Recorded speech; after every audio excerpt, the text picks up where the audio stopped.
After what happened to Andy, Nick Griffin warns members not to retaliate if they are attacked. He also reminds them not to use a website called Redwatch. The site publishes the personal details of left-wing opponents in order to intimidate them into silence.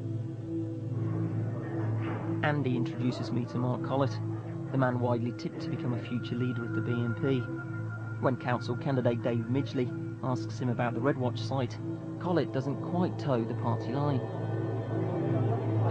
I was looking at the website the other day and someone mentioned about the Redwatch. What are these? What is it? From what I gathered, looking at tonight, it's NFL. They're running for this. The NF run it. It's basically just a hit list of Reds that need twatting. That guy wants it big time. The man Dave Midgley thinks needs it big time is a local councillor. We've been banned from putting anything on anymore because our association with them, what we're trying to do is not, our association with them isn't hurting us in the public's eye because the public don't know who Redwatch is. But the idea of Redwatch, the idea of why the Reds are talking about it so much, is to get violent Reds back into the fold, twatting us. And it's what we don't need. That's what Searchlight's saying on Reddit tonight. What we don't need yet, and what they're trying to do, is to promote a street war. And we can't afford a war now. Could it be arranged that he goes onto the Redwatch site? It could if you send it. If you send them a scanned picture, it's nothing to do with me. Well, it's got. I'm going to say it's all you do. Just send it to the thing. It's actually an explanation of who he is, where he lives. But who would we send it to? You've just got to send it to their contact address on their thing. Scan a picture, email it to him, say who he is, what he's been doing, a bit of background about it, and they'll pop it up. Midgley tells me later that he thinks better of sending the councillor's picture to Redwatch. Collett admits to taking pictures of left-wing opponents, but he denies ever sending them to the Redwatch website.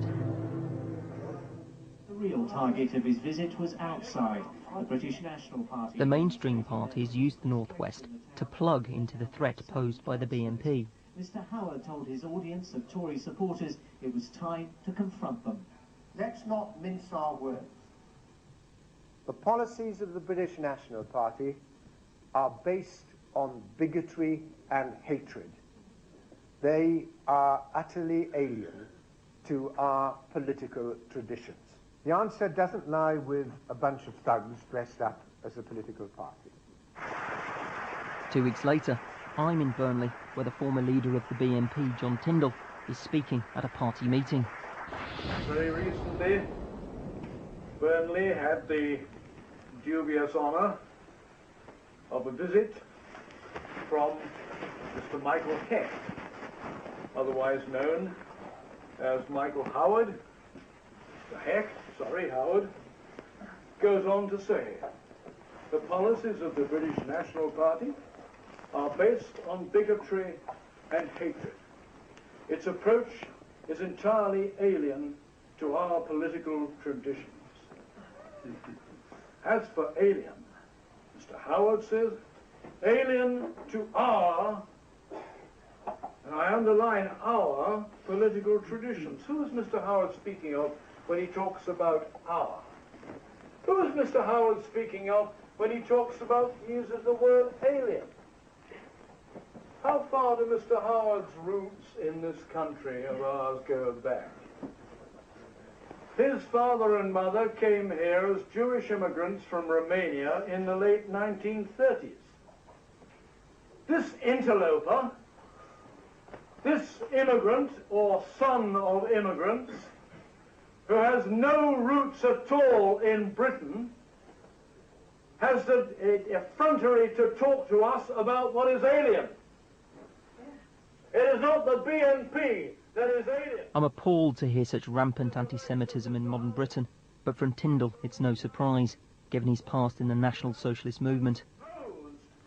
Industrial north of England. When he finishes savaging Mr. Howard, he moves on to Africans and Asians. While this part of Britain was the industrial centre of the world, what was happening in Africa and Asia?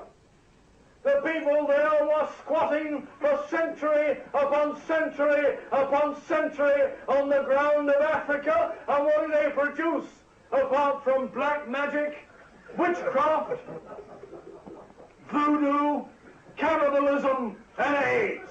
That is what they have given to the world.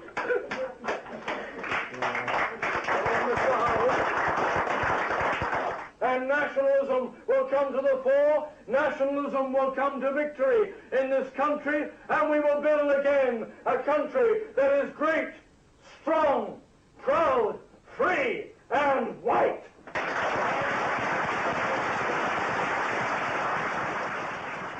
Although Tyndall is supposed to be part of the old guard, his speech abusing black people receives the loudest round of applause I've yet heard at a BNP meeting. Afterwards, he's very interested in my origins, but doesn't guess I'm from the BBC. You're not Yorkshire or Lancaster, are you? No, I'm from Nottingham. Nottingham? I thought you were from further south than that. No, Nottingham. We also asked the barrister to advise us on John Tyndall's speech. He says the words are clearly threatening, abusive or insulting, and their purpose can only be described as that of stirring up racial hatred, an offence which could land him in jail.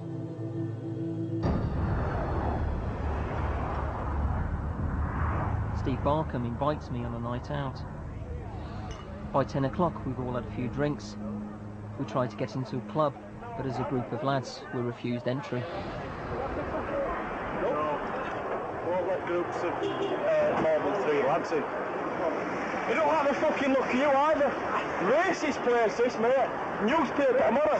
Racist packy shit all. Fucking Asian news and fuck off. Go on, get you. Fucking black. Here. Where's Scum? Don't charge him with fucking one. Well, what the fuck are we Scum for?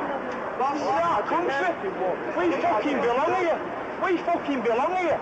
What the fuck are you doing here? What am I doing here? You're fucking working in mills, you bastards! Come on. Get yourself on back! You fucking make me sick!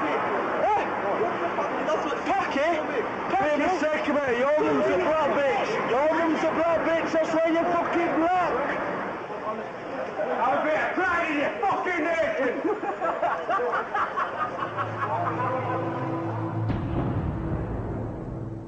According to the barrister advising us, Barkham on that night committed a racially aggravated public order offence, which carries a maximum prison term of 2 years.